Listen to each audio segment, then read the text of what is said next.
पहले एक बार सर्वे हो गया। ये आदेश पुलिस प्रशासन को किसने दिया कि दोबारा सर्वे आपका होगा? जो घटना हुई है, हमारे सांसद जियाउर रहमान जब संभल में ही नहीं थे और उसके बावजूद भी उन पर एफआईआर दर्ज करना, ऐसा उदाहरण कभी किसी को मिला होगा देखने को, सुनने को? दुखद है कि नईम जैसे नौजवान की जान चली गई, बिलाल की जान गई है, रोमान की जान गई है, कैफ, अयान, और इसमें से कुछ कम उम्र के भी हैं। लोग तो ये कहते हैं कि साबरमती फिल्म देख करके उन्हें लगा कि उन्हें भी बड़ा नेता बनना है, इसलिए ये सब कुछ कराया गया। जो घटना हुई है, हमारे सांसद जियाउर रहमान जब संभल में ही नहीं थे और उसके बावजूद भी उन पर एफआईआर दर्ज करना, ऐसा उदाहरण कभी किसी को मिला होगा देखने को, सुनने को?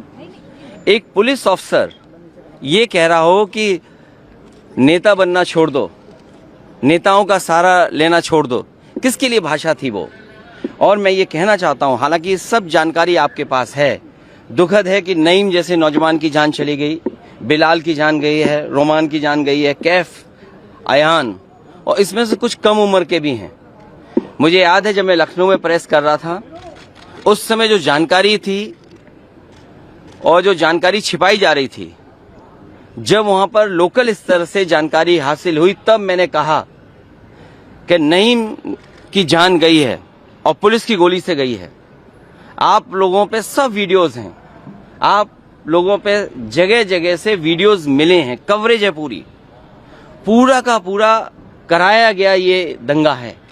और किसने कराया? सरकार ने कराया, क्योंकि सरकार जो बेईमानी कर रही थी, सरकार जिसने वोट लूटा, सरकार ने जिसने मशीन पर ईवीएम की बटन बार बार पुलिस से दबाई, प्राइवेट ड्रेस में पुलिस लगाई, उस चुनाव में इनकी धांधली, इनकी चोरी न पकड़ी है, इसलिए जानबूझ करके संभल में घटना कराई है। और मैं पढ़ना चाहता हूं, संभल की शाही जामा मस्जिद के खिलाफ 19/11/2024 को सिविल जज चंदौसी संभल में एक याचिका डाली गई।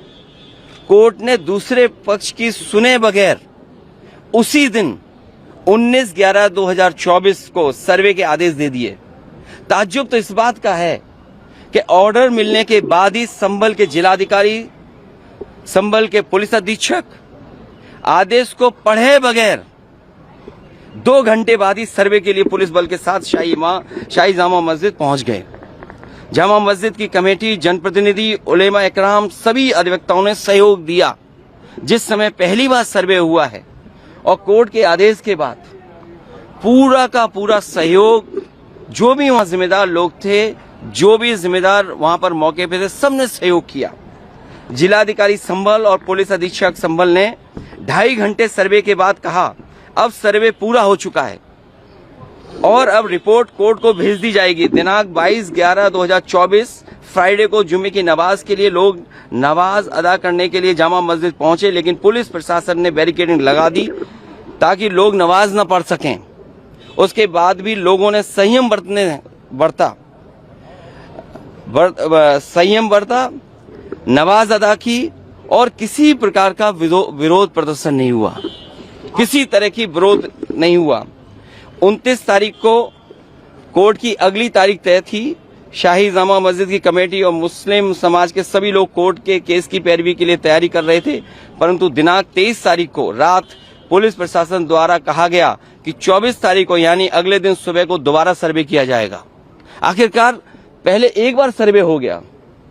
ये आदेश पुलिस प्रशासन को किसने दिया कि दोबारा सर्वे आपका होगा? जब पहले सर्वे में सब लोगों ने सहयोग मदद की, पूरा सर्वे हुआ, किसी को आपत्ति नहीं थी सर्वे पर, लेकिन जानबूझ करके आगे शाही जामा मस्जिद की कमेटी और अधिवक्ता ने कहा कि एक सर्वे तो मुकम्मल हो चुका है, अब दूसरे सर्वे की क्या आवश्यकता है? कोर्ट के आदेश का हमने पालन कर दिया, अगर दूसरा सर्वे करना है तो दोबारा आदेश करवाएं, कोर्ट के आदेश के बाद हम दोबारा सर्वे करा देंगे। लेकिन जिलाधिकारी संभल और पुलिस अधीक्षक संभल ने कोई सुनवाई नहीं की और तानाशाही दिखाते हुए और सुबह के वक्त से पहले शाही जामा मस्जिद आ गए। शाही जामा मस्जिद कमेटी और मुस्लिम समाज के लोगों ने फिर भी धैर्य रखा और दोबारा सर्वे के लिए अंदर ले गए। सर्वे के दौरान करीब 1.5 घंटा बाद जब जनता को सूचना मिली तो वो इकट्ठा होना शुरू हो गए। लोगों ने सर्वे का कारण जानना चाहा तो सर्कल ऑफिसर ने उनके साथ गाली गलौज की और लाठीचार्ज करवा दिया, बुरी तरह से जख्मी कर दिया। इसका विरोध करते हुए चंद लोगों ने पत्थर चलाए, जिसके बदले में पुलिस सिपाही से लेकर अधिकारी तक ने अपने सरकारी और प्राइवेट हथियारों से गोलियां चलाई, जिसकी वीडियो रिकॉर्डिंग है, जिसके एवज में दर्जन लोग गोलियों से घायल हो गए। 5 मासूमों जो कि अपने घर से सामान लेने के लिए निकले थे, उनकी मृत्यु हो गई।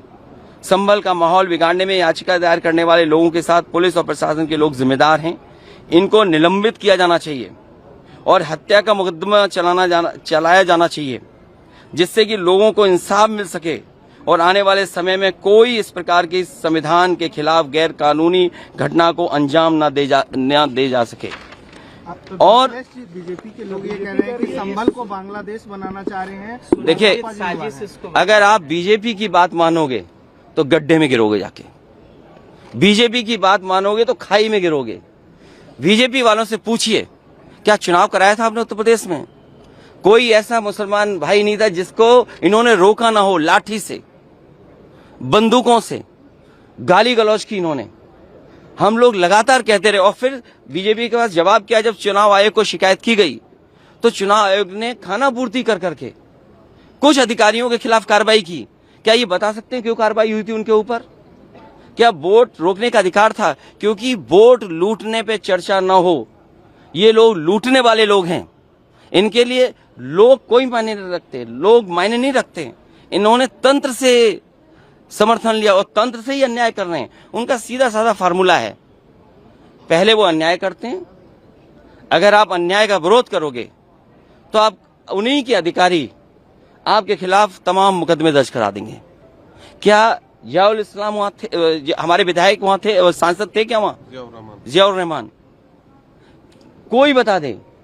वो बेंगलोर में थे, वो अपने कार्यक्रमों में थे, संभल में नहीं थे।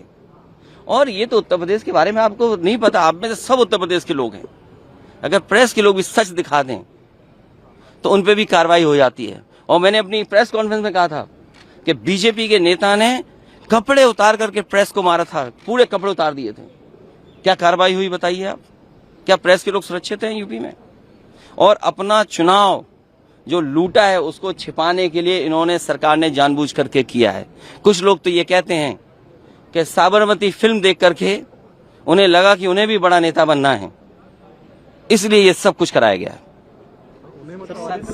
सदन में इसको उठाएंगे। मैं, हमारे सभी सांसद और तमाम विपक्ष के लोग इस सवाल को उठाना चाहते थे, लेकिन सदन में नहीं उठने का मौका दिया। कल भी नहीं मिलेगा मौका, जब मिलेगा तब ये सवाल उठाया जाएगा और हमारा डेलीगेशन भी जाएगा।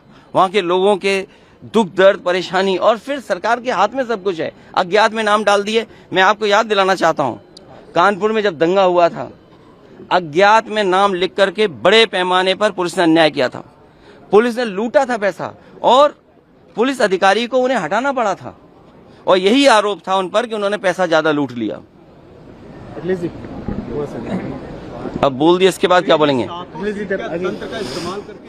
लोगों ने वोट नहीं डाला, तंत्र से ही उन्होंने वोट डाल दिया और तंत्र से ही रिकॉर्ड बना करके जीत हासिल कर ली।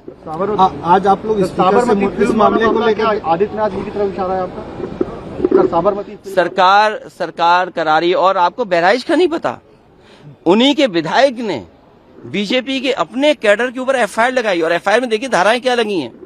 जब बीजेपी का विधायक कह रहा है, बीजेपी के कार्यकर्ता नेताओं पे आरोप लगा रहा, और बाकायदा पीस कमेटियां बनती हैं, बाकायदा चीजें बातचीत से हल होती हैं। क्या जिलाधिकारी कप्तान ने कोई बातचीत की? जब उसका पक्ष तैयार था सर्वे के लिए, सर्वे आप कर लीजिए, आप रिपोर्ट लगा दीजिए। आप किसी की बात ही नहीं सुनना चाहते हैं कोर्ट में, आप अपनी मनमानी करना चाहते हैं। तो आखिरकार कौन निर्देश दे रहा है मनमानी के लिए? आखिरकार कहाँ ऐसी ताकत है जिसके आगे सब झुक रहे हैं और अन्याय कर रहे हैं? ये लगातार अन्याय उत्तर प्रदेश में हो रहा है। ये इसलिए हो रहा है क्योंकि अपनी नाकामी छिपाना चाहते हैं और सबसे ज्यादा कमजोर जो लोग हैं उनकी तरफ ही जाना चाहते हैं।